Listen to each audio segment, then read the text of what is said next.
Thank you. I'm David Bolin with AOI Homecare, also represent a small home care association. So there are a number of things in here that really read subjective, which threaten the rights of people with disabilities. I've been a disability advocate for the last 30 years of my life.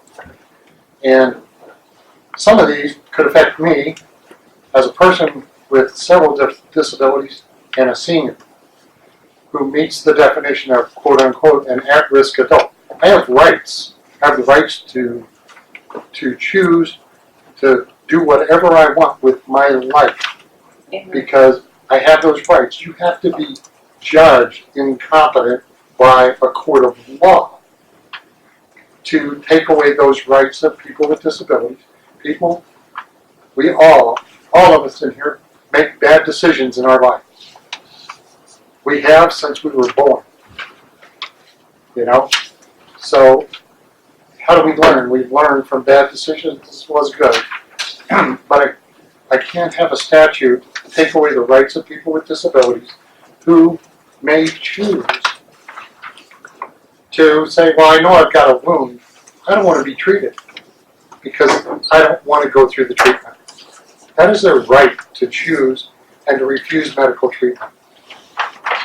And so I just want to make sure that when we go through that we kind of clean this up. There's several places where it's subjective, and then there's several places where, to me, it comes across as potentially taking away rights. And what I'll end up doing is, because I've got a lot of comments, I will provide you with written comments also because, it goes throughout, including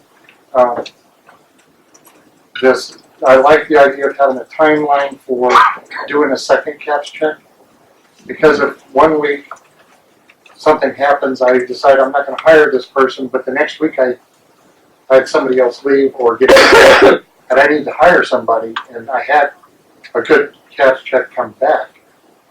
It's like that starts adding up to a lot of expense for employers in industry. Healthcare has high turnover of employees.